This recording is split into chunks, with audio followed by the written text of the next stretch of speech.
হুটখোলা গাড়ি নয়, বাইক নয়, ছোট পিকআপ ভ্যানে রোড শোয়ে হলুদ ঝড় তুললেন আদিবাসী কর্মী সমাজের নির্দল প্রার্থী অজিত প্রসাদ মাহাতো। এদিন দুপুর 1টা নাগাদ ছোট একটি পিকআপ ভ্যানে জয়পুরের রাঘবর মোড় থেকে শুরু করেন রোড শো। ছিল কয়েক হাজার বাইক। বাইকে থাকা সকলের সমর্থকদের কারো হলুদ মাথায় পাগড়ি তো কারো গলায় হলুদ গামছা, আবার প্রতিটি বাইকে ছিল কর্মীদের ঝান্ডা। এদিন জয়পুর ব্লকের কুসুম ডিগ্রি, আঘরপুর, বরগ্রাম, বড়টার চাষ মোড় সহ বিভিন্ন গ্রামে নির্বাচনী প্রচার সারেন কর্মী প্রার্থী অজিত প্রসাদ মাহাতো। তারপর ফরেস্ট মোড়ে শেষ হয় এই প্রচার। তারপর সেখানে পথসভা করেন। তবে যেভাবে অজিতবাবুর প্রচারে আজকে হলুদ ঝড় দেখা গেছে, তা এবারের পুরুলিয়া লোকসভা নির্বাচনে ফলাফল কোন দিকে ঢেউ মারে এখন সেদিকেই তাকিয়ে সকলে। সব মিলিয়ে এদিনের নির্বাচনী প্রচারকে ঘিরে সকলের মধ্যে উন্মাদনা ছিল তুঙ্গে, যা ছিল সত্যি চোখে পড়ার মতো। দুলাল চন্দ্র মাহাতোর রিপোর্ট, বেঙ্গল ভয়েস 24x7। কি বলবেন? আজকে আদিবাসী কর্মী সমাজ এই এত বড় গ্রীষ্ম, এই গ্রীষ্মের যে দাবদাহ, সেইখানে আজকে আদিবাসী কর্মী সমাজ সহ পৃথিবীকান্তের যে আবেগ, এই আবেগের কাছে কিন্তু এই প্রকৃতিও হার মানেনি। যেখানে পিপাসা, জল নাই, যেখানে খাবার নাই, অথচ প্রত্যেকটা কর্মী তারা নিজের খরচে, স্বখরচায় তারা সব কিছু নিয়ে আজকে এত বড় গ্রীষ্মকে উপেক্ষা করি। যে মানুষের আবেগ, এই আবেগের জন্য আমি সমস্ত কর্মীদেরকে ধন্যবাদ জানাচ্ছি। এবং এইখানে দেখা যাচ্ছে যারা আজকে আমাদের বিরোধী, অর্থাৎ এখানে কি বিজেপি, কি কংগ্রেস, কি টিএমসি, এরা আমাদের উপর যে অপপ্রচার চালাচ্ছে, তাকে সেই অপপ্রচার রুখতে আজকে ছেলেরা যোগ্য জবাব দিচ্ছে। আজকে যেখানে আমাদের শুভেন্দু অধিকারী একটা এত বড় মিথ্যা অপপ্রচার করছে, তাদের কথাবার্তায়, তাদের অহংকারে, তাদের একটা বিরাট জাত্যাভিমান এবং উচ্চবর্ণবাদী বৈষম্যের কথাই প্রতিফলিত হচ্ছে। তারা বারবার বলছে অজিত মাহাতো কেন দাঁড়ায়। আজকে তারা এই ধরনের কথা বলায় মনে হচ্ছে জঙ্গলমহলের জনজাতি গোষ্ঠীর একটা বিশাল অপমান। কারণ কেন দাঁড়াবাগের কথাটা কেন বলেছে, এবং তারা পরিষ্কার কথা, নিজেরা যে অপপ্রচার করেছে, নিজেরা ভুল করছে এবং নিজেরা যে অন্যায় করেছে, সেই অন্যায়টাকে ঢাকাবার জন্য অজিত মাহাতোর কাছে আজ কেস করে শোকজ নোটিশ করাচ্ছে, উকিলের নোটিশ। কেন করেছে সেইটা সে কি জানে নাই? যেদিন ও মন্ত্রী ছিল টিএমসি, সেই টিএমসির মন্ত্রী থাকাকালীন ও অত বড় অন্যায় করেছে। সব কি উর্বর মস্তিষ্কের লোক ছিল পূর্ব মেদিনীপুরে? তারা সমস্ত 1000 লোককে পুরুলিয়াতে ঢুকাইল। পুরুলিয়াকে কী ভাবেছে মানে পতিত জমি? পুরুলিয়াকে কী ভাবেছে এখানে বেকারদের কোনো ইন্টেলিজেন্সই নেই? তারা কী ভাবেছে এখানের কোনো রাজনীতির নেতাদের কোনো সচেতনতা নাই? তাই সেই অন্ধ আনুগত্য দিয়ে আজ এইখানের মানুষকে, অর্থাৎ উচ্চবর্ণীয়রা জানে যেখানে জনজাতি গোষ্ঠী আমাদের বিরোধিতা করতে পারে না, তারই সুযোগে তার অন্ধ আনুগত্যে এইখানে সে সমস্ত চাকরিগুলা ঢুকাইল এবং সেইখান থেকে নিয়ে গেছে।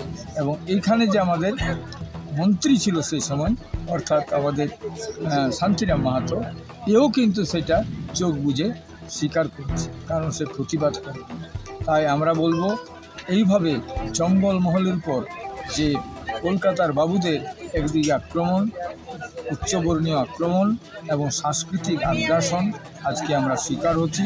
তাই আজকে আমাদেরকে বুঝতে হবে, এখানে হর মিতান থেকে হিট মিতান থেকে এখানে আজকে যারা বিভিন্ন সমাজের সঙ্গে যুক্ত, বিভিন্ন সুধার সমিতির সাথে যুক্ত, বিভিন্ন সামাজিক সংগঠন করে নিজেদের অস্তিত্বকে ধরে রাখছে এবং যারা কুসংস্কার কুপ্রথার বিরুদ্ধে লড়াই করছে, তাদের কাছে আমার আবেদন, বিনম্র আবেদন এইটাই যে কলকাতার প্রত্যেকটা রাজনৈতিক দল তারা আমাদেরকে মনে করে আমরা ওদের দাসত্ব, ওদের পদলেহন করে আমরা যেন বাঁচে থাকি, এবং ওরা চাই আমরা যেন ওদের পায়ের তলায় থাকি। এইটার জন্যে আপনাদেরকে আজকে বদলার সময় এসেছে। এই যে 18তম নির্বাচন পুরুলিয়া লোকসভা কেন্দ্রে আজকে অজিত মাহাতো পরিষ্কার কথা তুলে ধরতে চাই এইটাই, যে পশ্চিমাঞ্চল উন্নয়ন পর্ষদের নামে আজকে এরা যে অবস্থা তৈরি করেছে তাকে পরিষ্কার কথা বলছি, পশ্চিমাঞ্চল উন্নয়ন পর্ষদ নয়, জঙ্গলমহল স্বায়ত্ত শাসিত পরিষদ করে ওকে পুরো ক্ষমতাশীল তৈরি করে আর এইটাকে জঙ্গলমহল স্বায়ত্ত শাসিত পরিষদ ঘোষণা করতে হবে। এখানে পরিষ্কার কথা স্থানীয় বেকারদের অগ্রাধিকার দিতে হবে। এখানে কোনো রকমভাবে আজ জঙ্গলমহলে ভূপ্রকৃতিগত যে বৈষম্য থাকা সত্ত্বেও এখানে কলকাতা থেকে আসে এখানে কাঠ বালি এখানে পাহাড় পাথর সমস্ত চুরি করে নিয়ে যাচ্ছে কিংবা এখানে অবৈধ ব্যবসা চালাচ্ছে, এগুলো টোটাল বন্ধ করার দাবি করেছি। এর সঙ্গে সঙ্গে সামাজিক কুসংস্কার কুপ্রথা আমাদের লড়াই পরিষ্কার কথা। আমরা দেখেছি প্রত্যেকটা রাজনৈতিক দলে এরা কী করছে, আমাদের এখানে ওরা মদ অর্থাৎ তার আগের দিন গ্রামে গ্রামে মদ দিয়ে মানুষের যুব সমাজকে খতম করার চেষ্টা করছে এবং মদের মাধ্যমে এরা কী করবে, ভোট চাইছে এরা। তাই আমরা মদের বিরুদ্ধে পন্থার বিরুদ্ধে সামাজিক কুসংস্কার বিরুদ্ধে কুপ্রথার বিরুদ্ধে আমরা লড়াই জারি রেখেছি এবং যে আমাদের রাজনৈতিক দাবিগুলো আছে সেই দাবি আছে। তাই আপনাদের কাছে অনুরোধ, যারা আমার বক্তব্য শুনছেন, পরিষ্কার কথা সবাই স্বাভিমানের জন্য পুরুলিয়ার স্বাভিমানের জন্য পুরুলিয়াকে বাঁচাবার জন্য পুরুলিয়ার শোষণ বঞ্চনের বিরুদ্ধে এবং আমাদের জঙ্গলমহল শোষণ বঞ্চনের বিরুদ্ধে আপনারা রুখে দাঁড়ান এবং সেই আমাদের জঙ্গলমহল এলাকায় একটা জেলায় যারা আমাদের আদিবাসী কমিশনে প্রার্থী আছে আমাদের যেখানে যে আমরা যে নির্দল যেখানে যে আপনারা প্রতীক পাবেন সেই প্রতীকে ভোট দিয়ে যেমন আমাদের ঝাড়গ্রামে আমাদের প্রতীক হচ্ছে কলসি চিহ্ন, এইখানে আমাদের আছে বালতি চিহ্ন, আর বাঁকুড়ায় বালতি চিহ্ন এবং কমলেশ বালতি চিহ্ন আপনারা ভোট দেবেন এবং আমাদের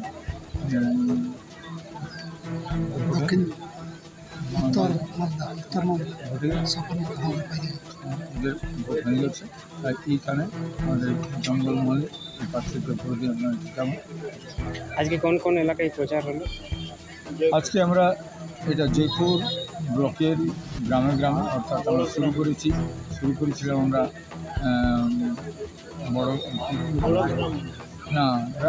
রায়গড় থেকে আমরা এসেছি, রায়গড় পুরো জয়পুর থেকে আমরা গেছি এইদিকে পালঞ্জা কুসুমটিকরি তারপরে সেলানি ভরপুর মামতি বড়গ্রাম ঘালটায় বড়গ্রাম কাশ্মীর আর এখন আমরা প্রশাসন আয়োজন করেছি আমাদের গোবিন্দ স্টেডিয়াম ফরেস্ট।